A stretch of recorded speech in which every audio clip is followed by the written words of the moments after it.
one of my first jobs in LA was working with the real Wonder Woman, who, I think I looked okay in the mirror when they made me up. And then I'd come onto the set and I'd look at her and I looked like a thumb next to her. She could rest her breasts on my head. I mean, that's how tall she was. And, I just knew what true beauty was. I mean, Linda Carter is still a gorgeous woman.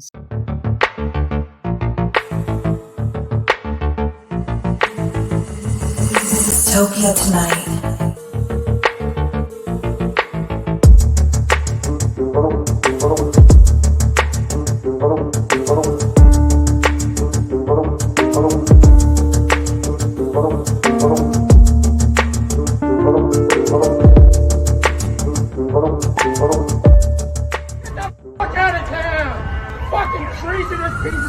Dystopia Tonight.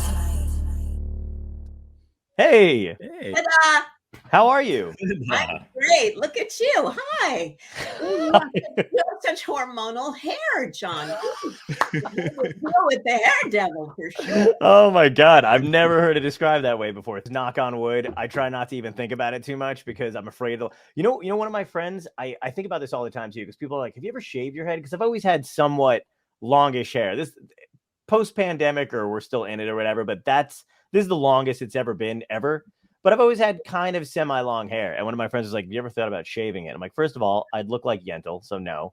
And second of all, one of my buddies, they did this as a joke to him, like freshman year of college. They shaved his hair while he was sleeping. It never grew back. What? Yeah, man. And I was like, I will never, I mean, obviously he was probably like balding anyway or whatever, but that just cinched the deal. But yeah, he had a pretty decent head of hair, and they were just like, this will be hilarious. And they got drunk and they shaved it, and it never grew back. And that haunts me to this day. I have a chapter in my book, and we did start plugging right away. Yeah, go ahead. No. My book about doing a commercial with a guy with gorgeous hair. Hair has always been a big thing of mine. And I guess we were 23, 24 years old, and we were doing a beach shot at Jones Beach, and it was March. It was freezing, but we were in bathing suits for this beer commercial. And they kept throwing blankets over us to get us warm, and in this creature comfort kind of way, because the wind chill was like 40 degrees on Jones Beach. Right. We got very attached to each other, during the day. So then we found out when they sent the limo with us home, we both lived on 72nd Street in New York, and he lived right nearby, and we both love Kentucky Fried Chicken. And so he had just done a commercial for Kentucky Fried Chicken, so he picked up the extra crispy. Let's have a picnic. We've been on a blanket all day. Let's have a picnic in my apartment, And I was newly de-virginated, I have to say that in advance. And it was like, that's okay. What's it for? Chicken. Okay. Kentucky Fried Chicken. Yeah. So he came over, and we had the chicken. It was kind of greasy and sensuous, kind of like a Tom Jones speech. And then we finished the chicken, and we were licking each other's fingers. And then he asked me if I wanted to let my hair down because I had a really tight, 50s ponytail. And I said, yeah, do you mind if I take my makeup off? He said, oh, not at all. And he helped me. And then he said, do you mind if I take my hair off? And I said, what? And he said, this is a toupee. I'm bald. And I just, I thought I would get comfortable. So I said, sure. Oh my God. And he needed to take off this toupee that went from here all the way down to the back of his neck. It was like he took off the back of his head. His head without the toupee was not a desirable shape of the head for a bald man. Wow. And here we were in this compromising situation, and I felt terrible for him. I mean, I didn't want to make it seem like he was revulsive because he had no hair, because he was still a good-looking guy. He just wasn't the guy I had gotten infatuated with. Yeah. During that day at the beach under the blankets. Yeah. So we ended up friends anyway. But anyway, there's a chapter that goes into more detail in the book about the delusion of that we can change our persona so great. With the removal or the addition of hair. So that's crazy. It's crazy that you had to deal with it in real time, because I feel like there's a lot of shit that my generation does now, which is maybe not physically cosmetic, you know what I mean? Because they don't get to do everything like that to themselves when they go out in person, but they do it online. I mean, there's filters that make people look way younger than they should be. And whenever Yeah. they're posting pictures and then you actually meet somebody in person and you're like, you're a fucking ghoul. Holy shit. Yeah, really. Like, No, yeah. I woke up this way. I just want to reassure you, I haven't done much. John look lovely. actually put his hair on for this. I for did, this yeah. show. I'm wondering, I'm afraid somebody's gonna hear that story and try to rip mine off and like be like, I'm not getting fooled by this. You shouldn't be having that much hair. Yeah, that is absolutely wild. That's a great story. Also, I Yes, love that the dude said he wanted to get more comfortable. Like, wouldn't that make you? I would, if I was that bald and like peeling back something off my fucking skin. I feel like that would make me more uncomfortable in front of a woman. And the glue was still here in the front, and the back, and it was like sticky little tufts of glue. And Oh my goodness. but I love him. He's a friend still. It's a Good. to our ability to communicate. Was it Larry David? No, I don't think he would go to those lengths anyway, but that's not a bad. no, Larry, just take it like it is. That's Yeah. Larry was. Larry was one of the least likely people I knew to make $800 million. Billions of dollars doing Curb. He was a very depressive kind of guy, very private, kept to himself. He hadn't found that aggressive, curmudgeonly persona yet that he grew into, I guess, the last 20 years. Yeah. So he was a much more genteel, lovely guy back when I knew him. And it was just astonishing because he was the least likely to be able to accept heckling, when we would stand up the Improv. He was not friendly with that. He would get exasperated if the audience didn't get his joke. Yeah. Storm off the stage. It was a very different Larry David than we see today. Yeah, there's that one famous story about him walking on to the on stage of the Improv, taking one look at the audience and going, "I don't think so," and then walking off before he even opened his mouth to tell a joke. I don't think so. Yeah.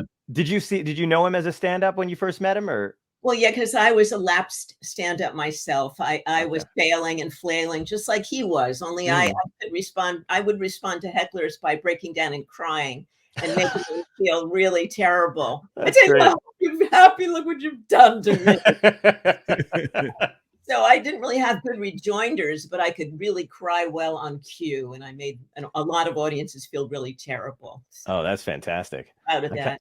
I never saw anybody do that. Larry, we were like cousins. Bruce Mahler and Larry David and I were all like trying to stand up at the Improv in New York and then at the Improv in LA. And when we ended up on Fridays, it was like a family reunion in a way. That's awesome. We felt comfortable with each other. We collaborated well together. It was really comfy. What drew you to stand up in the beginning? Well, I was doing a Broadway show, a Moliere play called Scapino on Broadway. And I had just signed with the William Morris Agency. And they asked me if I could put 10, 15 minutes of special songs together. I write comedy songs and go on at the Improv because George Slaughter was casting for the new Laugh-In. So I threw together some of this special material that I have, like a love song to a man's foot, which is like a jazz song, and other kind of wacky characters and songs. And I went on. I didn't get that, but I did get seen for other things. And then they asked me to continue to do stand-up. They sort of signed me with a variety agent in the William Morris Agency. And then when I came out here, I just continued to do it because when I came out here, I knew no one. I was going mad with the sense of isolation you have in a new town and not belonging anywhere. And at the Improv, I had an instant community because all the guys were coming out from New York too. It's like we all came out in one swell foop, and like late 70s, early 80s, we're all migrating out here. Do you remember your crew? Like who the other comics were that you hung out with? Well, in New York, there was a guy named John DeBellis, wonderful writer. Oh, yeah. Wonderful writer. Yeah. And let's see. Ed Bluestone. Oh, wow. Gary Shandling. That's awesome. David Brenner. The best. And Boosler. Nice. Wonderful, wonderful comedians. There was a guy named Jack Grayman. I don't know if he came out to LA much, but he was hilarious. I really thought he'd make it big. Oh, cool. He didn't, but I didn't necessarily know how to pick him, clearly. So.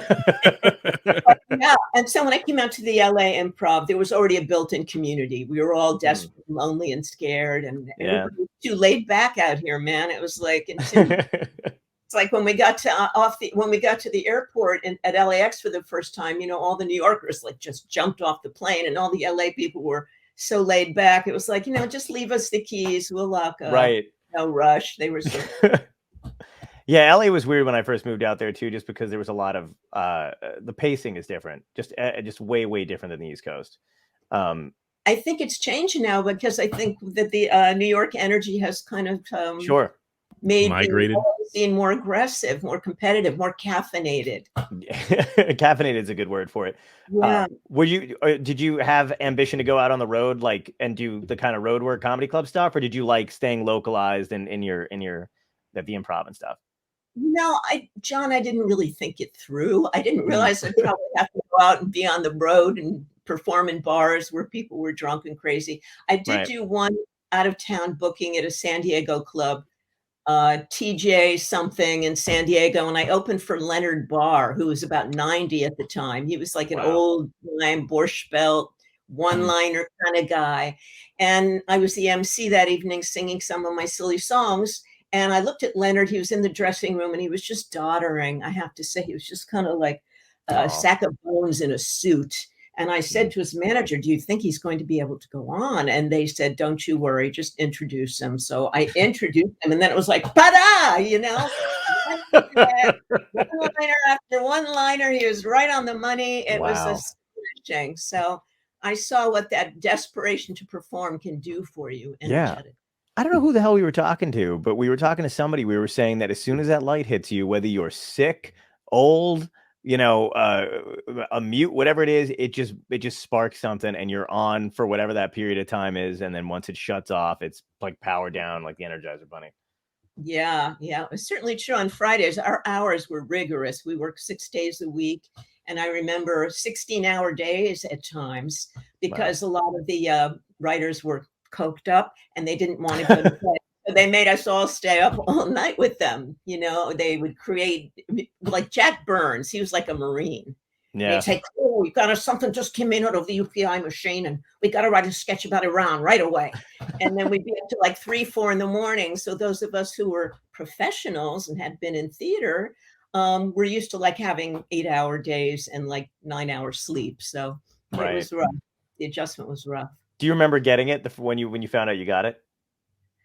Well, I wasn't hired first, I must confess. The executive's wife, one of the ABC executives' wife, her name was Mary. She was lovely. Mm-hmm. She was hired first. So I had already gone into a depression of about, a week's length.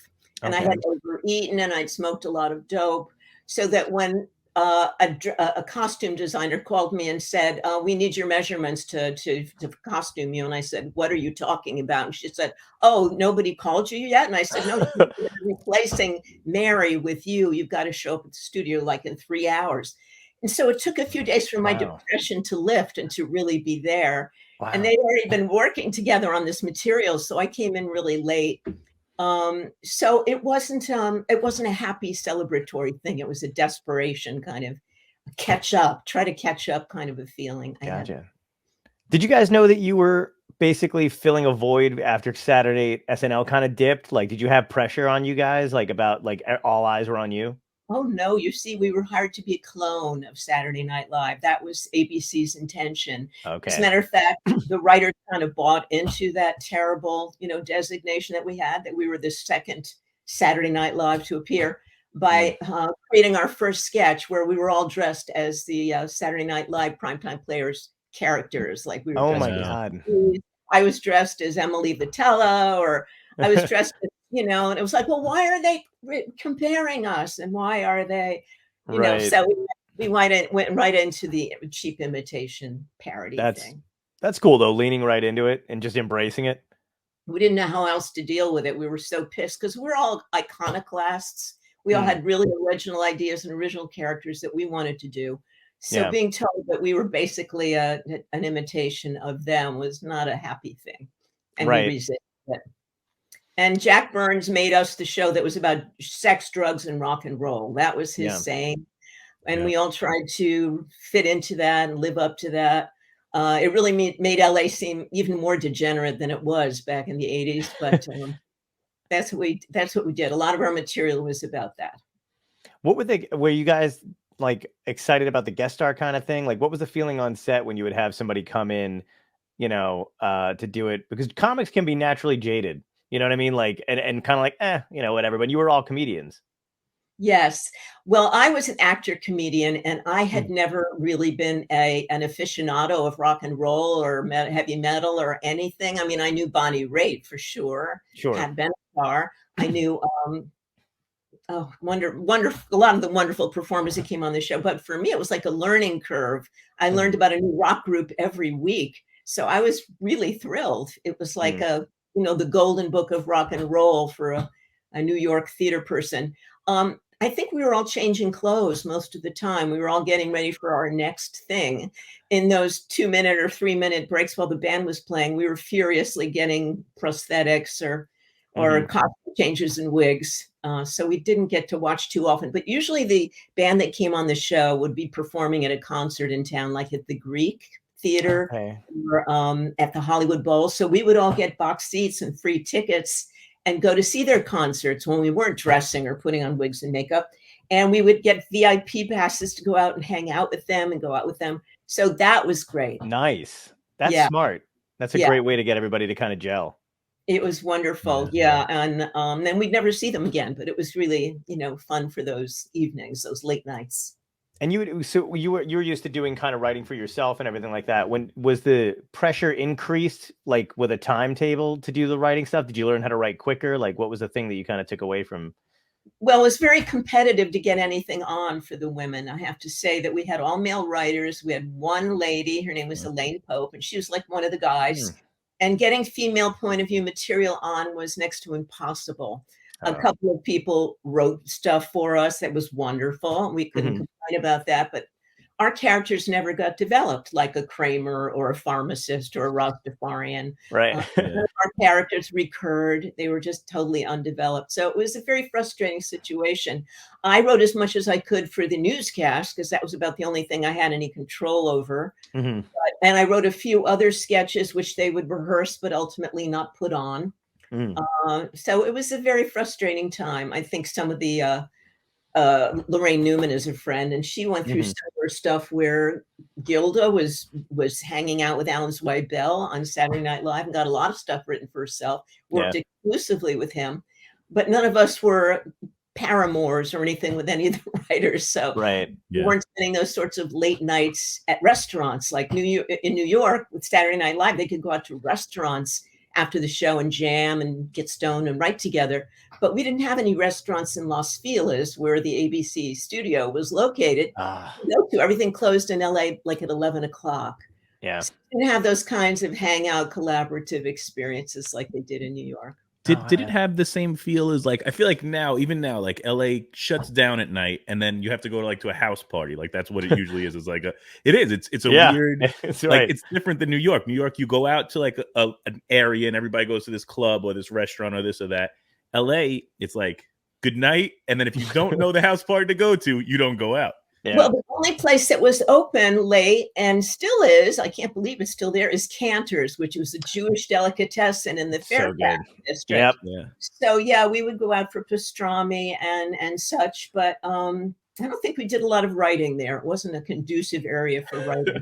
The waitresses were the funniest thing there. They were the best writers. So they were always insulting us, which was part of it. They just loved to insult us. But so no, we didn't have as many hangout areas as That's a I bummer. would have preferred. Yeah. Were you? I mean, I'm sure you get asked this a million times, but were you there when Andy Kaufman was when he guest starred? Yes, I was playing his wife, and That's what I thought. I didn't want to jump. I didn't want to because I haven't seen. It's not really online that much anymore, which is a bummer. I think I saw it when I was younger, and then people pulled it down. I don't know why, but like it's not. It doesn't float around as much. It's on YouTube a lot, Is and it? we do have the Best of Fridays DVDs, which you can get at shoutfactory.com. Very nice. Oh, all right. I That did was not know great. that. That was a good plug. I didn't know that at all. I wish I could say that I set you up for that, but I did not. Smooth at that. But yeah, you can get it at shout.com, but it's not all the shows and it's not all the material because we would have had to make a big music deal with so many of those performing acts, and they didn't want to be bought out that cheaply. So it's spotty. I'd say the quality of the material is good, but the best of the material isn't necessarily there, and the bands aren't there on the shows. Oh, Got it. that's a bummer. Yeah, it was a bummer. Yeah. Was that? Did you have any like? Was that like a something that like you were like, okay, I can't work like this kind of a thing, or Was it a Me, no, I was shock? a really nice girl. I was really agreeable and amenable. I was a professional well before I did Fridays, you see. I'd been working in theater Mhm. quite a long time where everything's pretty, disciplined. You have to really play Yeah. by the rules or you're Sure. out. So I didn't take those sorts of liberties. I don't think any of the cast really did. Everybody was very parochial, by the book, in on time. We didn't have any like stars that were mucking around, and Mm. the writers were a little less dependable than the actors, but the actors were always on time and very respectful and punctual. And Hmm. Is your heart with theater from starting there, or did you have you grown to love these other mediums more? I love a good story, and I love working with good people, and I've been really lucky to have those opportunities avail themselves to me. I've gotten to do some really good theater out here, and I've also done some really great television out here. So I can't say that I prefer theater anymore. I certainly don't think I'd be up to doing another Broadway show. I did 2 Broadway shows while I was in New York, and it's 8 shows a week. It's a real marathon. You Yeah. can't do anything else but that.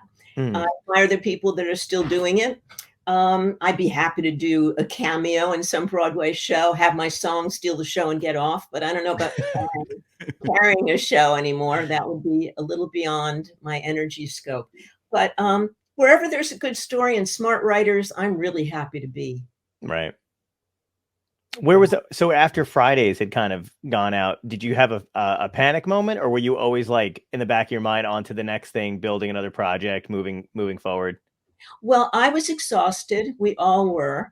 And it was a very stressful situation because the show was never picked up for a season. It was always picked up in episodes, like an increment of 4 episodes. So it felt like we were always auditioning for the network. And there were lawsuits. I mean, there was a lot of negative press about us.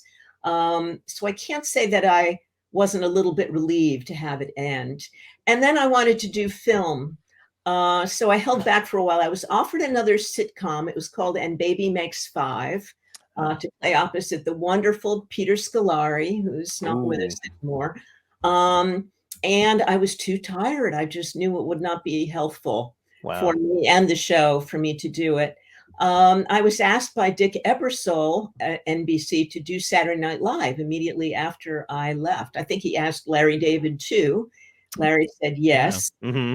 But he was only signed on as a writer. I said, I really want to act right now. It's fun doing sketches and it's fun, that crazy schedule. But I think right now I really would like to do something a little deeper. Right. So that's what I did. And I sat on my hands for a while. I was on the Newhart show playing opposite Peter Scolari actually for a while, which was fun. I got to play his therapist and Tom Poston's therapist and Bob Newhart's therapist and everybody's therapist. Yeah. And then I guested on a number of different shows, and I pitched a series, to various places, which didn't get taken by anyone.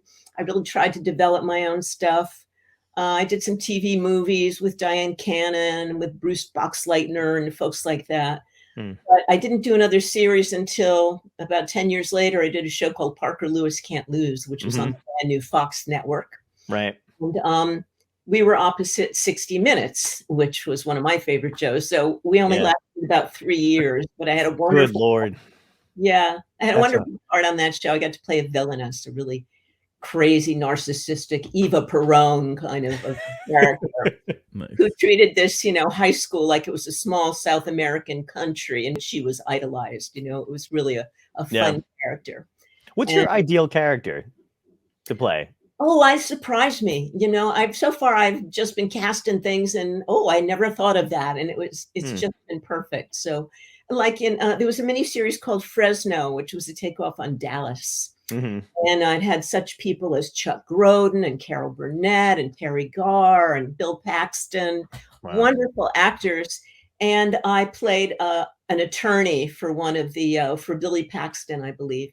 And I would never have imagined myself playing this attorney before. She was very dressed to the nines. It was always late to court because she was getting her nails done. Or her name was Desiree de Mornay, and that was just a hoot and a half.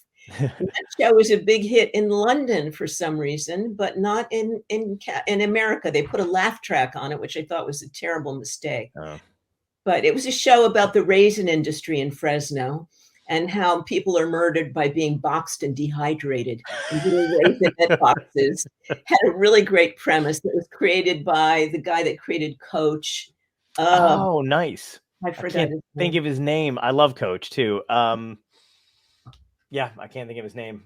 But I It'll loved it. come to I me. just I got into auditions where it called upon a whole new aspect of myself, and I really dug it. I love digging up new personae. You know, I feel like I contain multitudes. Yeah. And I feel like there's so many more I have to explore. I'm hoping the right role comes along. There'll be the right intersection of me and some set of adjectives. Hmm. I'll be able to shine again at something else. That's what I'm hoping. Did you have, I mean, you seem to be open to almost everything as far as like whatever creative, kind of project takes your interest. You know what I mean? Like, so you'll go wherever you think is the most creative. Was voice acting something that you had kind of wanted to do, or you were presented with it and you were like, that could be fun? I wish I could tell you I had some 5-year plan and some kind of intelligent set of goals, but I've just kind of gone on what I auditioned for. When I couldn't get my own shows put on, I would just luck of the draw. I'd audition for things. I just auditioned for Rugrats. It was one of my first animated auditions. Wow. And I just lucked out when I read the adjectives. It just sounded like my own mother. It's like mine, only like 78 RPM, just a little higher vibration. So it was right in there. It was very easy to come up with. So, that just was a lucky break. I got to work with Jack Riley. He's gone now too. Tom Bosley. I mean, really wonderful Yeah. people in the show. So, and it bought my house. It's been a real Oh. cat cow. Wow. Yeah. I had no idea when I auditioned that day how far this train would go. It's been just amazing. It keeps giving and giving. Yeah. And I It's also did commercials as Didi Pickles, which was wonderful. mhm. I remember I did a GM commercial as Didi Pickles, and I got 25 grand for 5 minutes work. Oh my Now, God. those were the days. Yes, those were the days. That was That is incredible. back when they said, "Okay, thank you. We think we've got it." I said, "Is there something else I can do for this one? I'm for shoes. Can I sing and do a soliloquy? Can I do Merchant of Venice?" And no, they weren't interested. So, Oh my God. That's incredible though. I you're mean, welcome.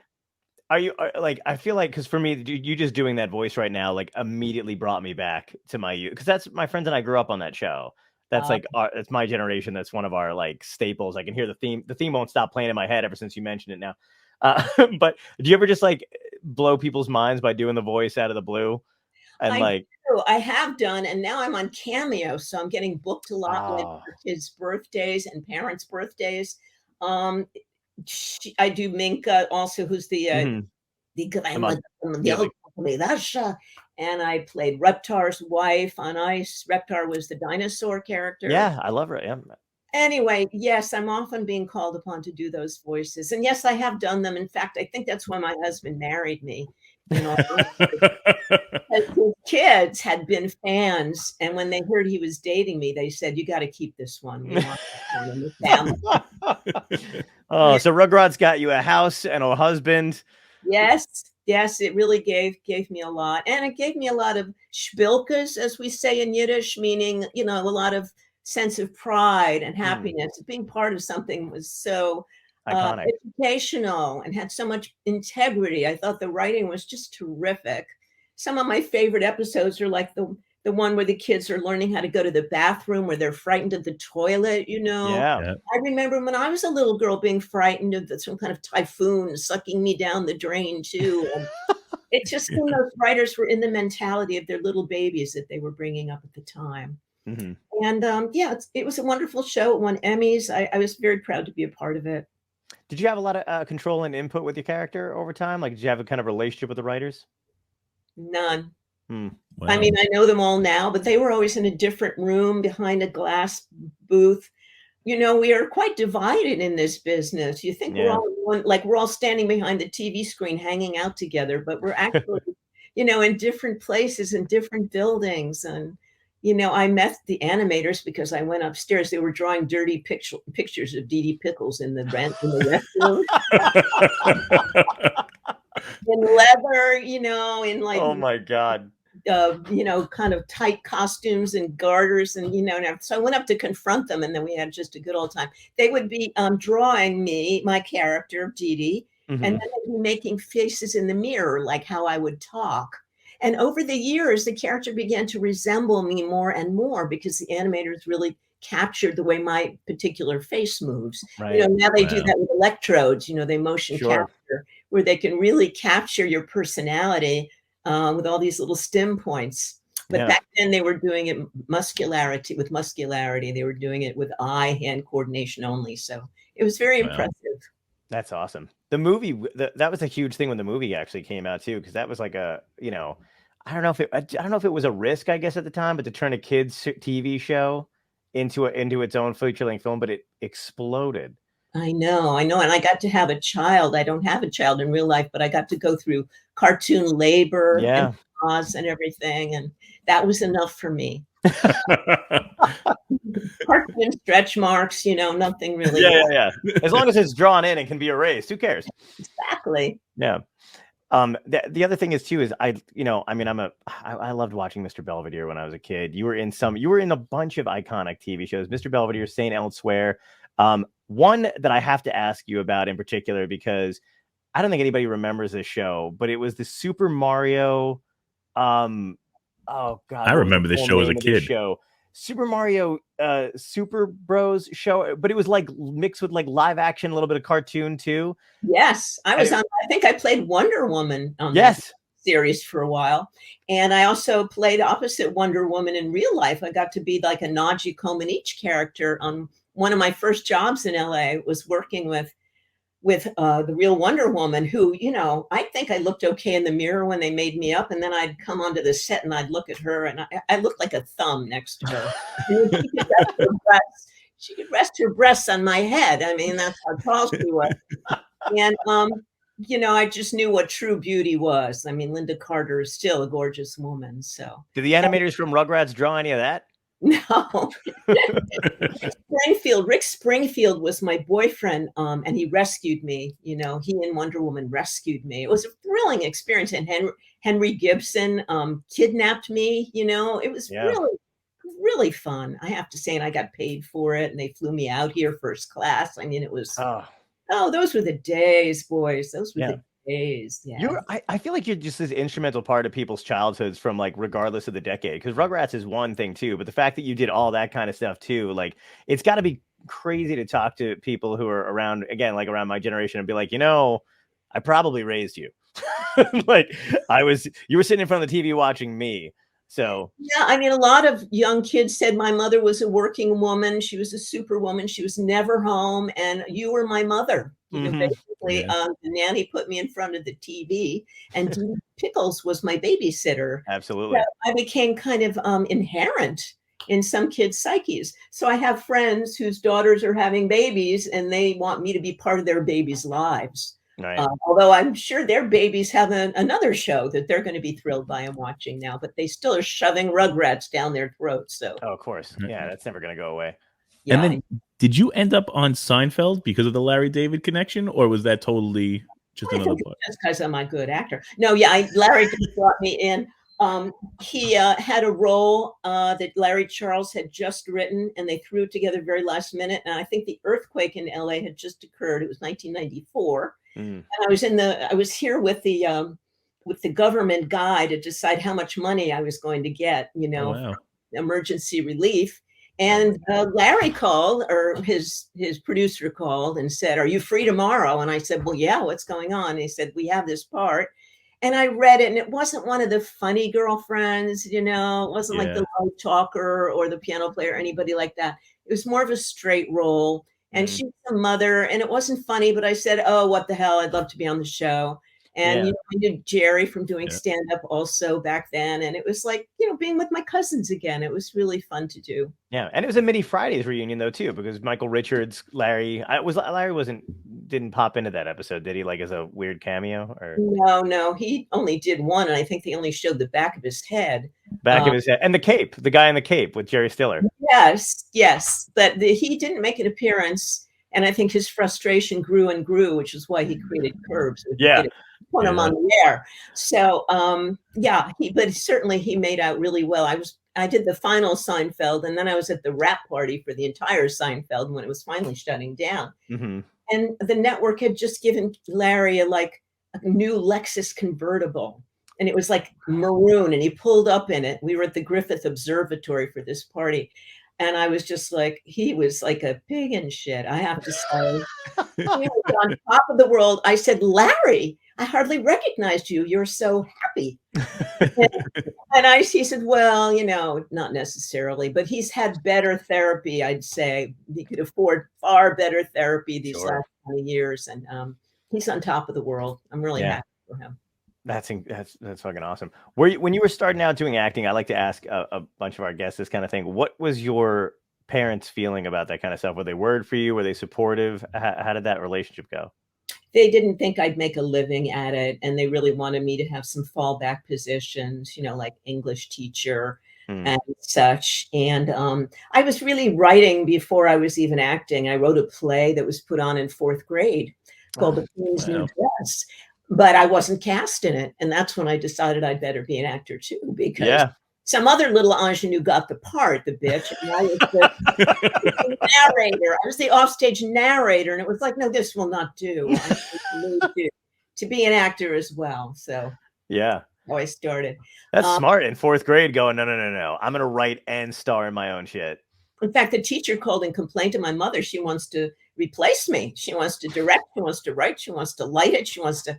And I really had all those instincts, but then acting for me, it just took up so much of my energy that I didn't get to direct any of the episodes I was in. I kept throwing in my hat to direct something like on Parker Lewis, but I never got that opportunity because it was such a special effects laden show.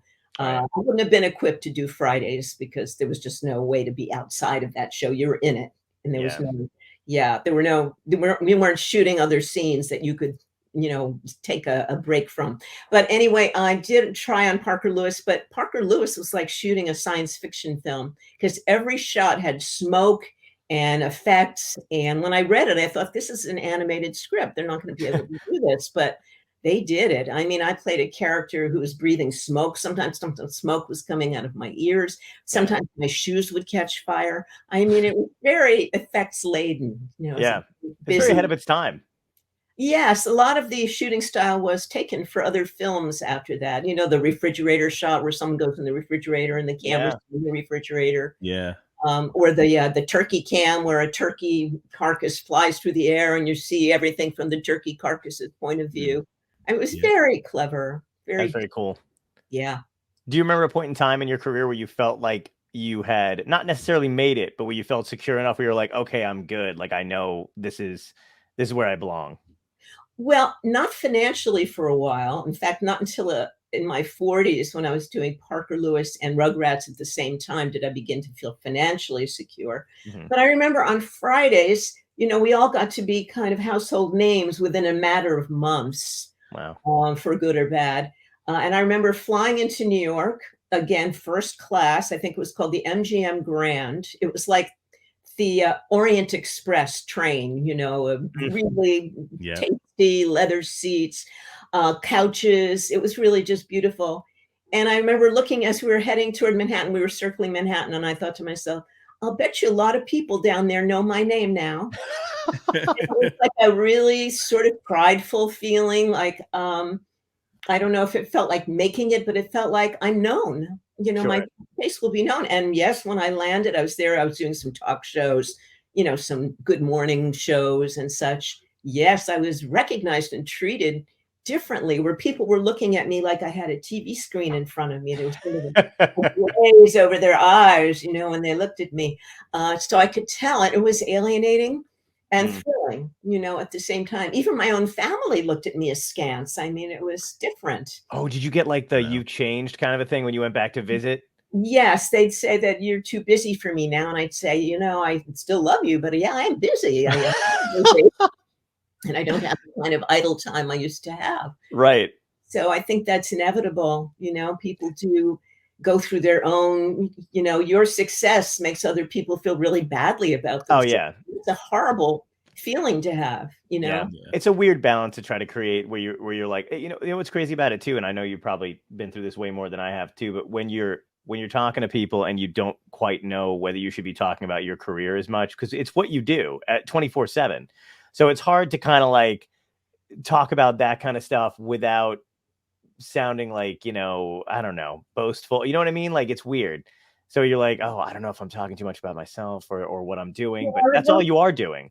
Yeah, and I would assess the other person's standing. It's like if Mhm. they were a struggling actor, I didn't want to talk about that stuff at all. Yeah, I exactly. didn't want to make them feel badly. And then if they were thriving in their own work, I'd feel really good about Yeah. sharing my sense of purposefulness and success at what I wanted to do. Yeah. So yeah, I did have to kind of calibrate my behavior. And sometimes what performers are complaining about doesn't make any sense to people who aren't performers, and they just feel like, oh, are you having a hard time making people laugh? And you're like, no, but there's all this other shit behind it, and then it's like, it's not even worth it. Well, I was having a lot of trouble with identity, which is why I wrote my book, Odd Woman Odd Out. Woman Out. Nice. Because I kind of had a series of personae, part of which led to my success, but part of which made me very confused as a human being is how to relate to other people and how to find intimate love. It took me a very long time. I was 65, actually, when I got married, to find out how to let myself be loved and how to love in a trustworthy manner and consistent manner. And this is a very funny look at the struggle I had. It was hilarious, heartbreaking, and then hopeful. I kept thinking, I'm not going to give up yet. I know I meant to be a family person. I meant to have a family. And I did. I got a prefab couple of kids. They were already like grown up. They'd already been breastfed. They'd already like college. They're wonderful. I got them with no stress. And then I have a wonderful husband. And, I'm having a whole new life at this stage and age, which is, I'm very happy about it. I'm very proud of it. And so I let the career slide a little bit. Okay. But I've been like really happy. Yeah. Got to count for something. So, absolutely. How long did it take you to kind of let to go, okay, I'm happy and it's okay for me to have this other life, this social life and experience family? Like, did it take you a little bit to kind of realize you could let go? No, John, right away. I felt wow. right away at home, comfortable. This is the way it's supposed to be. I'm supposed to have this sort of support right in the room with me. And nice. And he's very successful in his work. He's a psychotherapist. Oh. And our shop talk is about sort of the same thing from different angles, trying to understand character, trying to understand what motivates people, what hangs people up, what troubles people. So when is he available? No, I'm just kidding. He's great on your show. He studied improv with me, and he got very good at talking and not just listening to people. Too good at talking. He's very, very funny. He does wonderful characters and such. Nice. Yeah, he's available to do the show. No, we're gonna do a one-on-one. I don't care about the show. Oh, okay. No, I'm just kidding. He works on Zoom. He's ever so available to anybody all over the world. That's incredible. Did you struggle with imposter syndrome for a long time? Phrase that differently. I mean, how would you define that? I would define it as when you were having, for me, it was always if you're having success somehow in the back of your mind thinking you don't deserve it.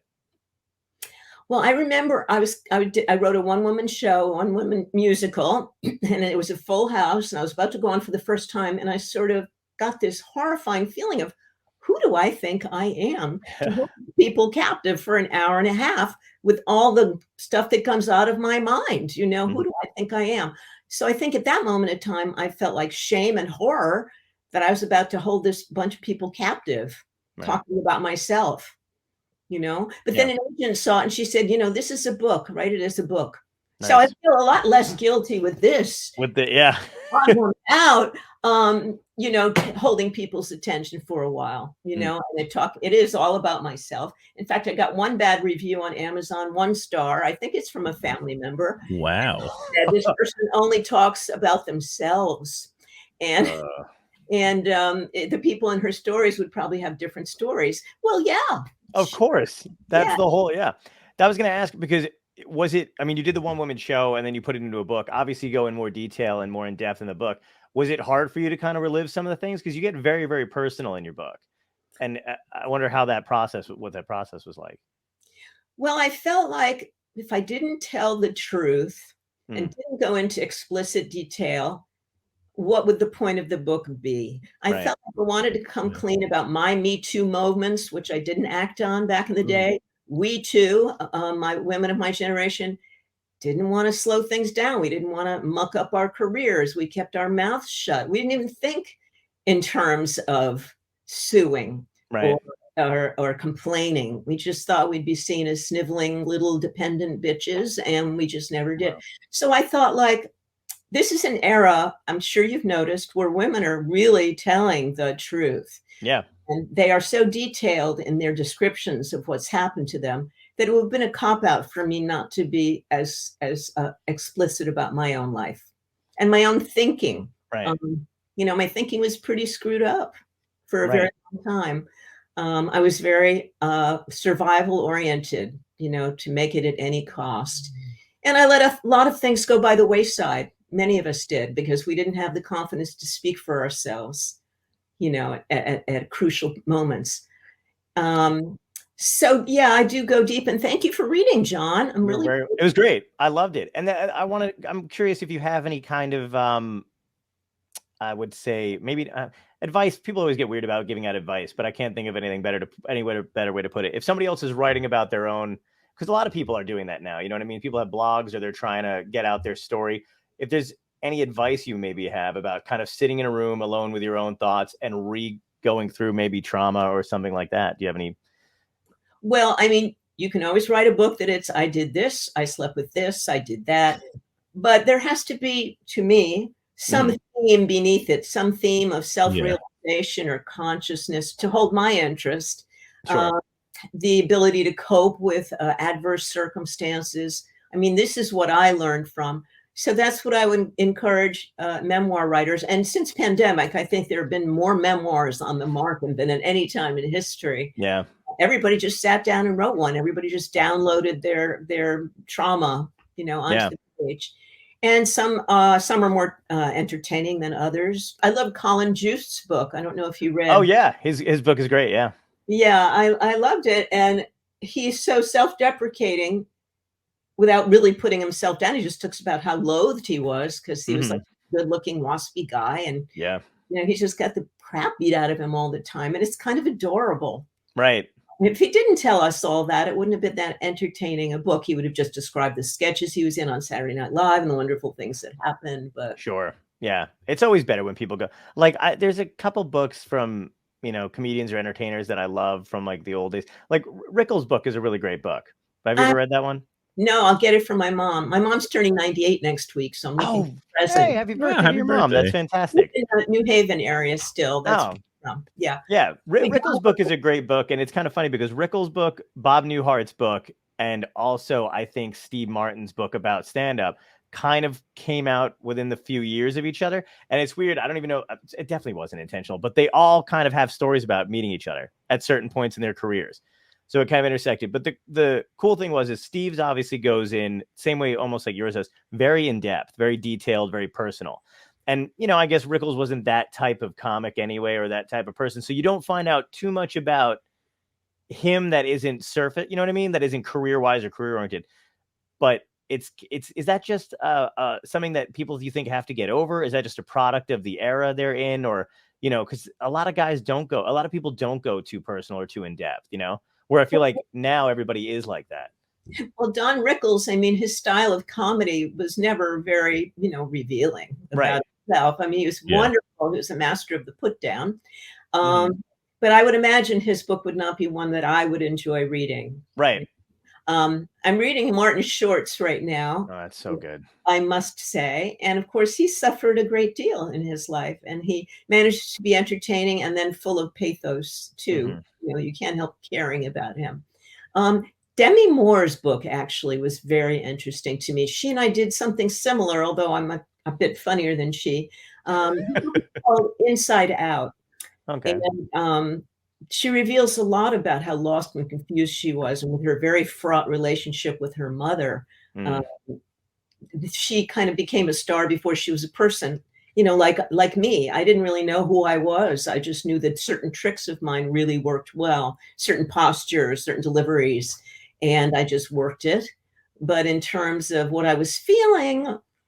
aside from tense all the time, I didn't really understand myself very well. And she's very candid about that in her book. It came out around the same time as mine. Nice.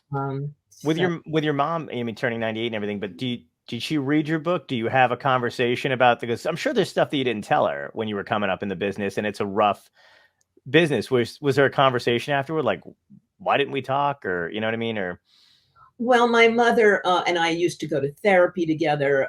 My mom left my dad after 42 years of marriage. And so she went to Codependence Anonymous and she went through a lot of therapy.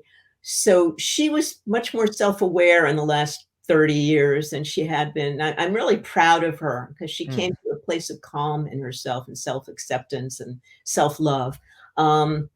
Her relationship with my father was very difficult, as you may gather from the book. Yep. And she read a bit of the book. In fact, I sent her the audio book, which I recorded myself. Nice. And took out the parts that I knew might be controversial or uncomfortable. Oh, wow. That's what I was wondering. A shorter version of them. Unfortunately, somebody bought her the book. So she read it. And I think when she got to one chapter about a confrontation with my father, the only thing she said to me was, you know, he didn't put me out in the snow when I was naked. I had my clothes on when he put me out in the snow. Oh, okay. I remember it differently. Right. And I, compounded and conflated a number of incidents together. But, I just remember the most drastic points for me. And Sure. I remember him putting you outside in the snow when you were naked. So that was about all. And then at a certain point, she said, I can't go any further. I'm going to give up now. I said, okay, that'd be fine. So I'm buying her other people's memoirs for her birthday. So I'll get Don Rickles. She loved Mel Brooks. Yeah, that was a good one too. Yeah. She keeps asking for an Elaine May autobiography, and oddly, Elaine has never written one. I think it would be breathtaking. Yeah. But I've sent Mom everything about Mike Nichols that I can possibly find. His nice, wonderful. Alan Alda's books are good too. Have you ever read any of those? No. Oh, great book. Yeah. I'll send her a whole bunch. Yeah, that's great. I like that we're picking out stuff for your mom for her birthday. I'm like, where are you taking her? She's pretty homebound right now, so I won't be taking her out anywhere. She's at a point where she can't believe she woke up again the next day. She's not ill or not really ill or infirm. Her mind is fine if she can hear you. And her immune system's very strong. She just has had little strokes here and there, so it's not as much fun. She's not that mobile right now. Gotcha. But she's still here. It really bodes well for my sister and me. Yeah. Stick around. And you're in Jersey. Are you guys in New Jersey? I'm in New Jersey. Tom's in Staten Island. Oh, so you stayed back there. Yeah. Have you been out here a lot? I lived there for 2 years, and then I go back. It's the usual comic actor thing. Go back out there for pilot season. So I lived there for a couple of years, came back, stayed here, did a bunch of stand up still, and then now I just fly back and forth when I had gigs or every year to pitch something. Pitch. Right. Stay for a little bit, come back, rent a nice car, pretend you're living, and then, come back defeated. That's the routine.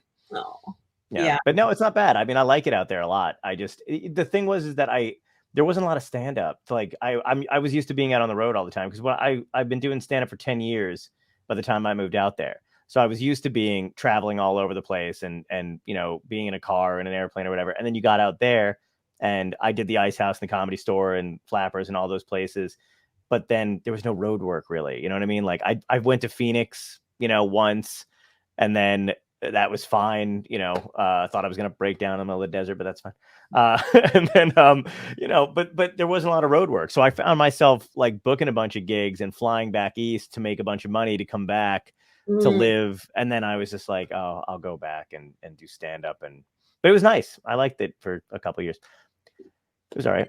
And now you're at the Comedy Store and the Improv Club in New York?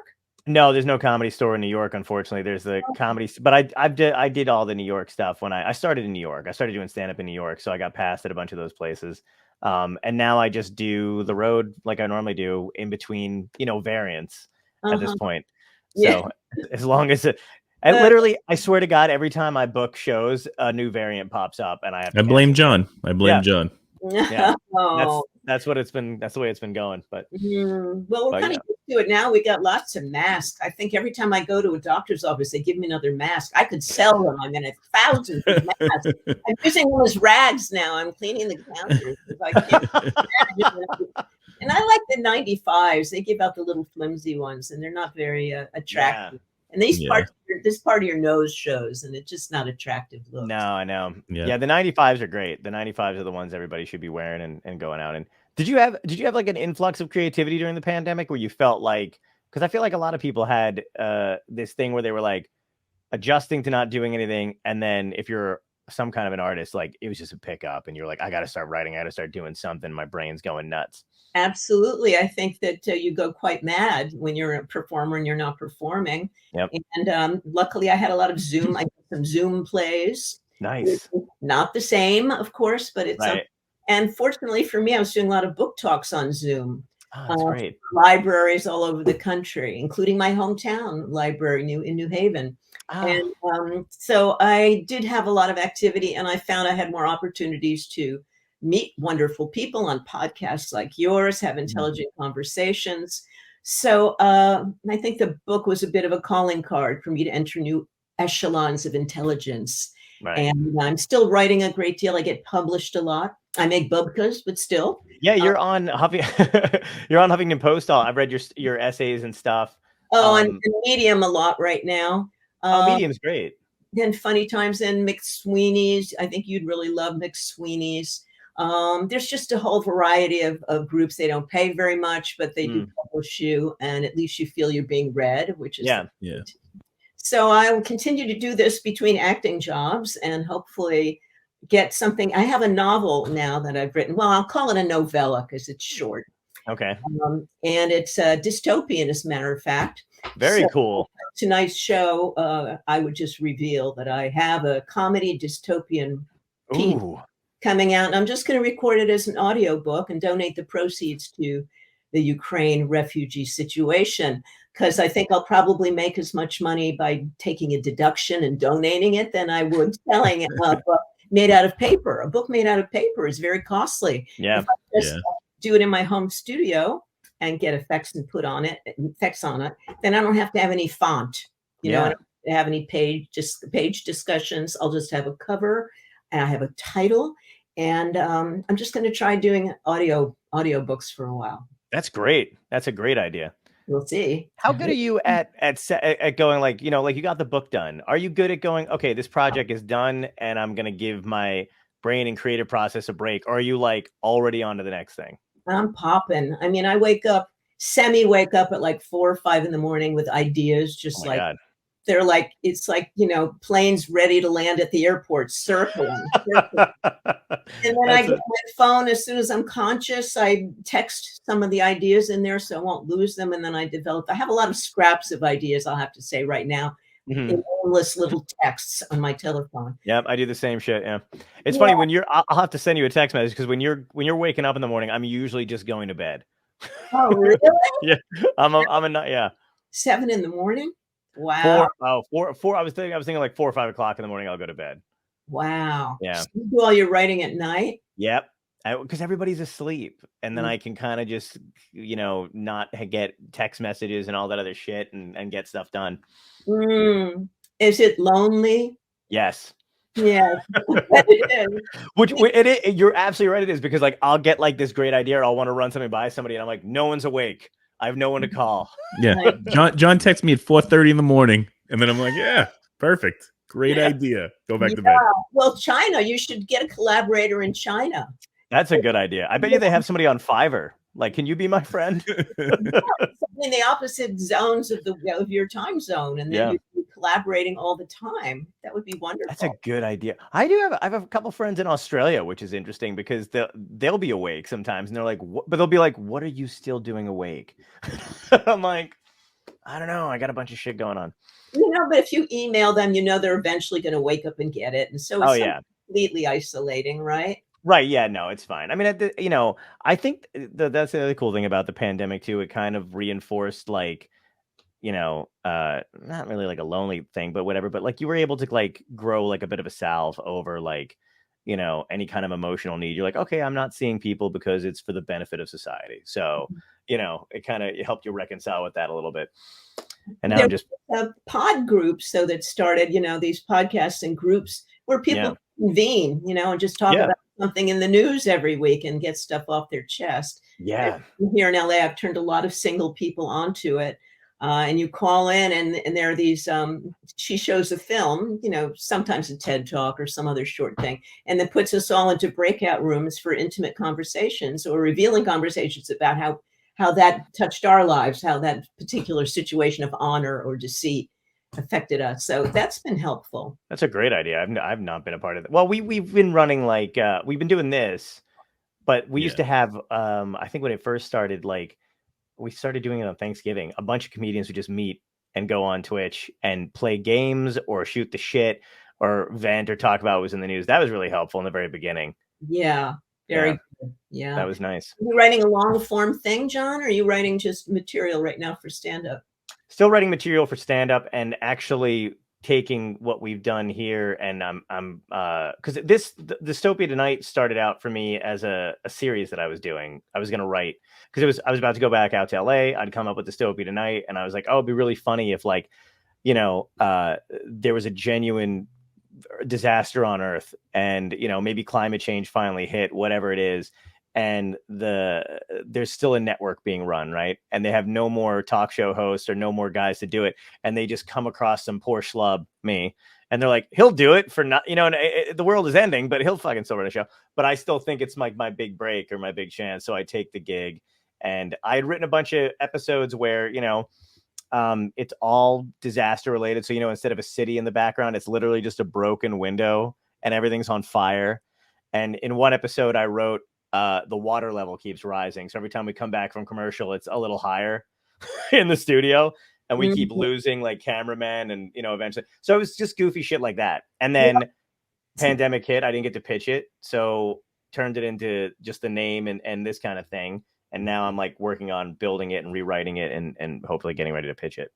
Well, you know, you can't really write anything light and fluffy right now. I mean, I just don't know how, unless you're just wanting to be a distraction, you know, and bubble gum. But it's really hard to write anything completely light. I mean, I look at the evolution of some of our favorite stand-ups, like Dave Chappelle. I mean, he's got the heart of a philosopher, and I really am a fan of his courage and the way he really comes out and tells it like he sees it. He is not opposed to any one group, gender-wise, color-wise. He just doesn't like jerks. I mean, and he's very candid about how some people are jerks, no matter what color or belief they carry. Absolutely.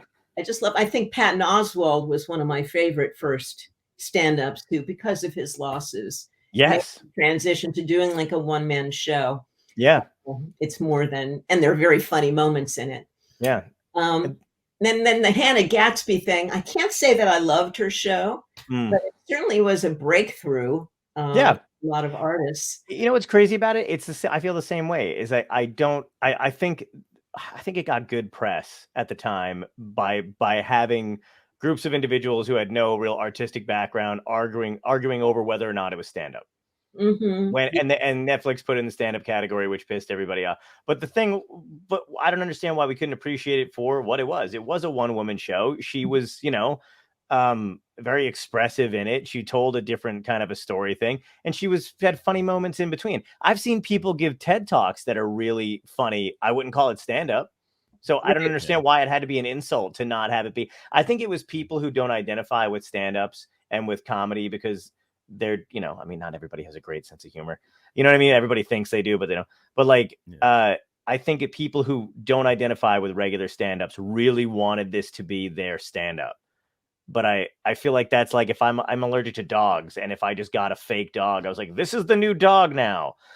It doesn't bother me, it doesn't irritate me, and now this is dog, and people are like, that's a lamp, and I'm like, no. If you look closely, it's a dog. I was gonna say rabbit. Or rabbit, yeah, exactly. I feel like, no, I don't think that's an interesting time for comedy. I mean, I'm interested in seeing how our leaders will do. Like, how is Jerry Seinfeld going to handle this period? I agree. How can he do just observational, you know, yada yada right now? It's going to be a challenge. Yeah. and he's trying to branch into other things. We'll see how he does. I certainly love comedians in cars getting coffee. Me too. There was some wonderful stuff there. I didn't like B Story, his attempted animation and stuff. But he can fail on his face. It's fine. He's a billionaire, and more power to him. Absolutely. Yeah. I love. I'm not. I feel like comedians weren't ready in the beginning for the amount of attention that we were going to get. But I think now is a really interesting time too, because I think we're just handling it well. Like we seem to have a real good hold on social media and what it means and how it's kind of run, and also like not necessarily letting people who are offended by nonsense kind of get to us at this point. Because now we're like, this is who we are. Like, if you're here for the comedy, great, stay for the comedy. But these are jokes. You can't turn jokes into statements and then use them against us, because you don't agree with a climate change joke somebody made or whatever it is. Yeah, it's pretty icky right now. It's really, I mean, somebody in your position, you can take a lot of chances, but if you have your own special, how many chances are you going to take? Right. How much risk can you take? That's a question I'd love to ask you. What do you think of the quote unquote special at this point? Like, everybody does seem to kind of, they're almost like diplomas at this point where like everybody seems to fucking have one, and they don't really do necessarily for you. They're almost like advertisements for going to see you live. I feel like an expensive advertisement almost, Yeah. And you have to write a whole new act because all your stuff is eaten up on the Netflix special. Would you think it would be worth it to do one? I would do a variety show sort of stand-up performance. I would do a musical review because that's my thing. I'm a singer. And I would have on friends of mine like Wendy Liebman, who I think is wonderful. I love Wendy Liebman. And I'd have probably all babes, all women I respect and love. And there'd be singing and my comedy songs, of course. My love song from a man's heart would have to be revived.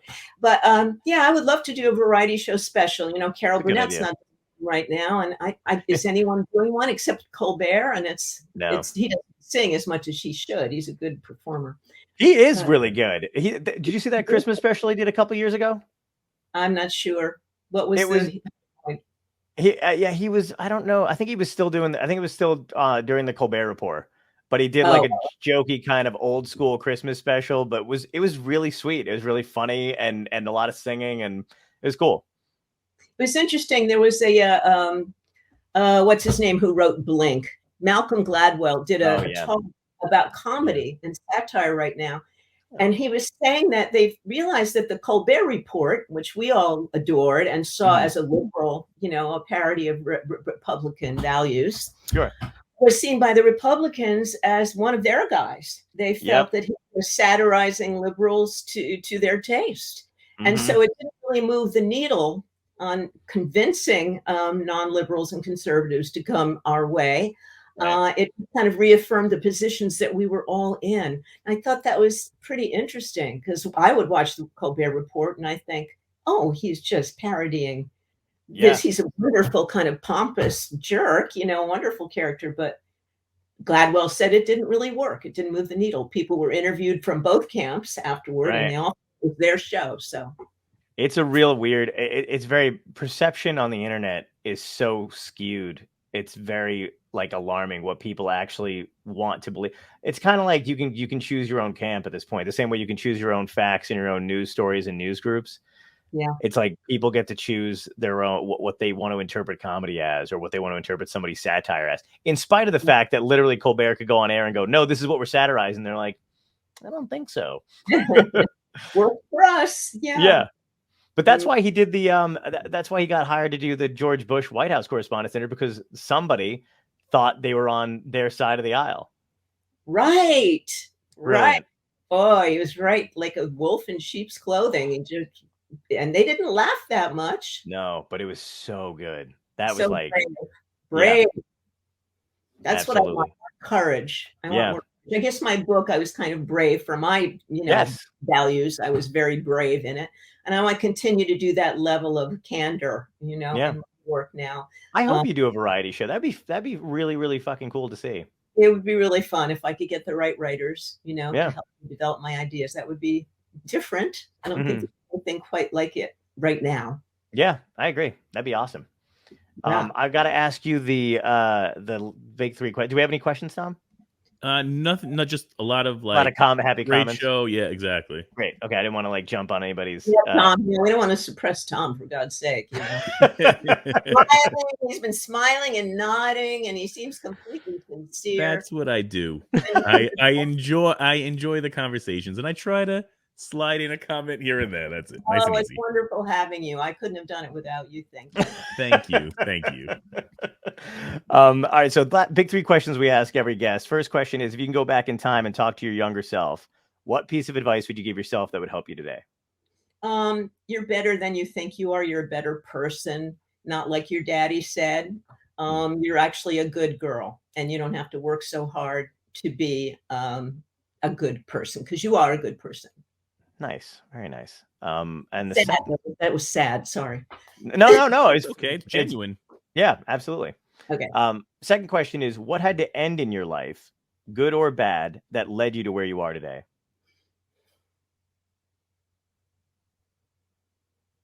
I think giving up being a movie star was important for me to realize that I was built for the smaller screen, and stopping pursuing that was good for me.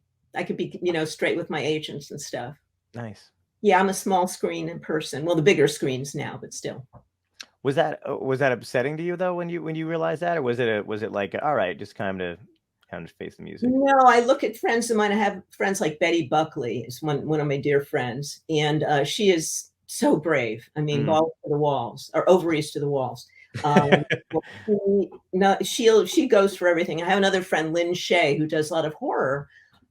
She was actually in Something About Mary. She played the neighbor who was always sunning herself with the reflector. Yeah. Oh my God, no way. So good. She does a lot of incredibly brave, horrible characters and does really, really well. I was just at her house a couple of weeks ago. She owns quarter horses. I mean, she's astounding. Wow.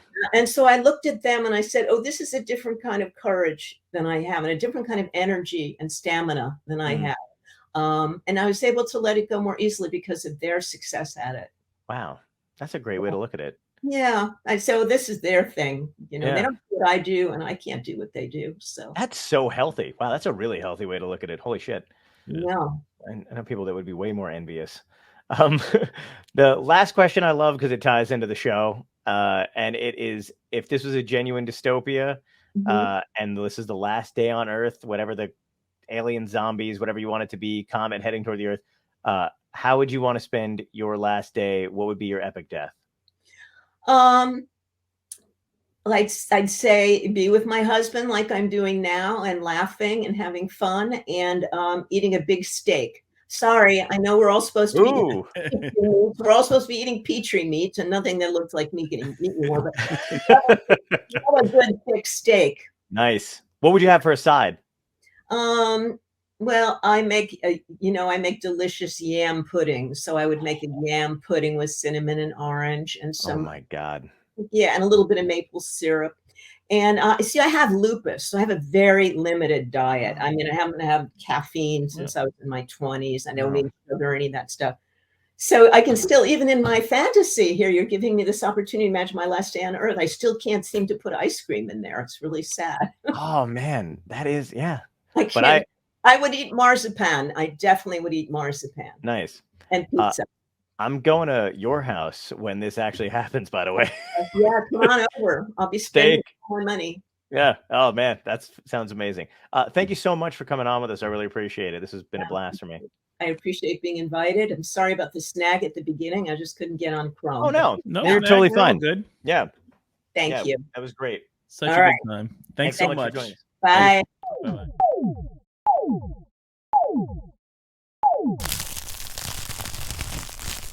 Dystopia Tonight.